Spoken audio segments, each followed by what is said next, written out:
앞서 국가가 지원한 치매 정책에 대해서도 이제 살펴봤는데 정책과 실효성 사이에서 간극이 좀 있을 수가 있죠. 환자와 가족이 겪는 실질적인 어려움은 무엇이고 좀 정책을 통해 해소되고 있다고 생각하는지 감독님 먼저 말씀 좀 해주시죠. 제가 생각하기에는 아직은 그 간극이 좀 벌어져 있다라고 생각이 듭니다. 사실 각 가정에 개별로 이렇게 적용하기 힘든 정책들이 아직은 많이 있어요. 그래서 치매 환자분들의 양상도 또 다 다르고 또 그런 어떤 가족들이 하고 있는 조치도 다 다르기 때문에 그런 가족들을 좀 보편적으로 아우를 수 있는 그런 정책들이 좀 더 많이 나와야 될 것 같다고 생각이 듭니다. 예. 교수님의 의견은 좀 어떠십니까? 지금 제가 생각하기에는 치매 검진 사업은 잘 이루어지고 있는 것 같습니다. 검진. 예. 네, 근데 이제 그 다음 관리의 문제인데요. 치매 환자를 돌보는 데 있어서 지금 우리가 시행하고 있는 게 장기 요양 등급제를 시행하고 있는데 요즘에는 많이들 신청을 합니다. 신청하는 인원수는 많아지는데 예산은 거기에 따라서 늘어나지 않고 있거든요. 그래서 앞으로 이 비용을 얼마나 더 효율적으로 환자들에 맞춰서 쓸 수 있는지를 저희가 고민해야 될 것 같고요. 그렇게 되면 이용하는 만큼 그만큼 만족도도 있고 그러면 사회적인 비용을 이 국민들이 조금씩이라도 더 부담할 수 있을 거라고 생각합니다. 네. 원장님께서는 좀 어떻게 보고 계세요? 네, 우선 환자나 가족들이 놓인 환경이나 여건이 상당히 복잡하고 다양하다 보니까 이게 간단 명료하게 말씀드리기는 어려울 것 같습니다. 강원 지역의 치매 정책에 따른 치매 이용률도 조금 지역마다 편차가 큰데요. 네. 지금 정책이 이제 말씀드렸듯이 잘 구비되어 있지만 서울 대도시 같은 경우에는 그 지역이 작다 보니까 굉장히 집중적으로 이렇게 접근하기가 쉬운 반면에 강원도 같은 경우에는 이제 굉장히 넓은 지역을 소수의 인력이 맡다 보니까 금년 통계입니다. 치매 등록률이 타 지역에 비해서 강원도는 상당히 낮습니다. 치매 등록률이 낮게 되면은 결과적으로 뭐냐면은 정책의 수혜자가 그만큼 줄어든다는 의미가 되는 거거든요. 그래서 예산은 있어도 이런 것들이 적재적소에 사용되질 못하고 필요한 분들한테 가지 않는다는 문제가 있기 때문에 이런 지역적인 문제도 궁극적으로 해결될 문제고요. 물론 강원도에서 이런 부분들을 좀 해결하기 위해서 찾아가는 서비스를 제공하는 거로 알고 있습니다. 근데 이제 인력이라든가 예산면이 한계의 상황에 있지 않는가 생각이 들고요. 또 다른 하나 문제점이 환자 맞춤형 서비스가 부족하다는 게 문제죠. 맞춤형이라고 하면은 치매는 등급별로 중증조도 있고 경증 있잖아요. 그럼 어떤 치매 프로그램이 있었을 때 경증 환자분들 입장에서는 프로그램이 너무 만족스럽지가 않은 거죠.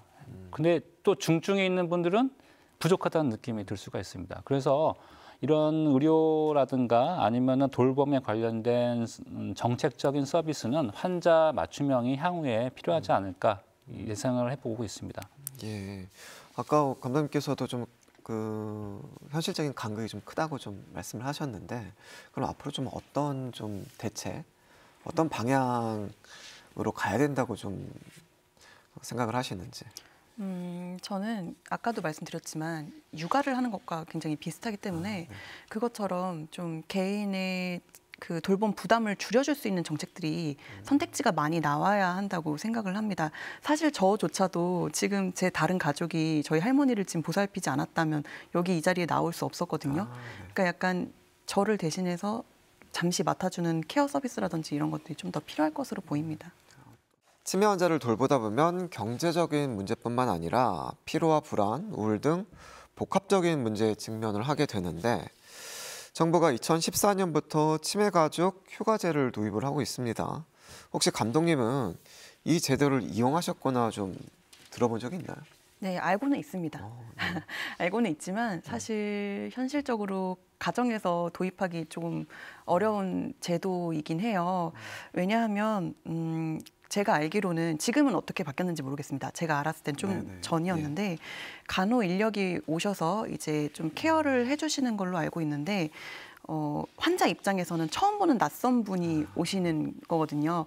라포 형성이 전혀 되어 있지 않은 분이 오셔서 케어를 하게 되면 치매 환자 입장에서는 이게 낯선 상황이라고 인지를 하는 순간 오히려 치매 그 양성이 조금 더 악화되는 그런 경우가 있을 수도 있습니다. 그리고 또 보호자의 입장에서도 내 가족을 정말 믿고 맡길 수 있을까, 처음 보는 요양보호사님에게 믿고 맡길 수 있을까 하는 그런 걱정들도 있기 때문에 아무래도 쉽게 이렇게 신청하기가 좀 어려운 부분도 있고요. 또 다음 문제로는 홍보가 좀 부족한 것이 사실입니다. 많은 분들이 사실 잘 모르고 있기도 하고 또 어떻게 적용해야 되는지 중장년분들이시다 보니까 좀 어려워하시는 경우도 있는 것 같습니다. 예, 이런 좀 문제를 좀 말씀을 해주셨는데 그렇다면 좀 현실적으로 좀 맞는 대안을 좀 또 궁금하거든요. 교수님 좀 어떻게 좀 생각하세요? 이 제도가 금년에 조금 변동이 된 걸로 알고 있습니다. 네. 그래서 이제 저희가 요양 등급을 받으면 뭐 1등급, 2등급, 3등급, 4등급, 치매 5등급 이렇게 분류를 하지 않습니까? 그러면 이제 주간보호센터를 간다든지 아니면 이제 요양보호사가 집으로 내원하는 경우에 있어서는 이제 요거 신청을 하면 그 24시간 동안 이제 주간보호소를 가는 거와 동일한 형태로 돌봐주는 게 있어서 조금 더 예전보다 좀 보완된 상태인 것 같고, 그다음에 요양 이제 원 같은 곳에 이제 들어와서 이제 하루나 이틀 정도 봐주는 그런 시스템으로 바뀐 것 같습니다. 그래서 이거를 지금 저도 이번에 찾아보고 처음 알았는데요. 적극적인 홍보가 필요하고 그다음에 이제 이용하는 사람들이 많아지면 불편함이 어떤 게 있는지도 조금 개선이 될 것이라고 저는 생각을 합니다.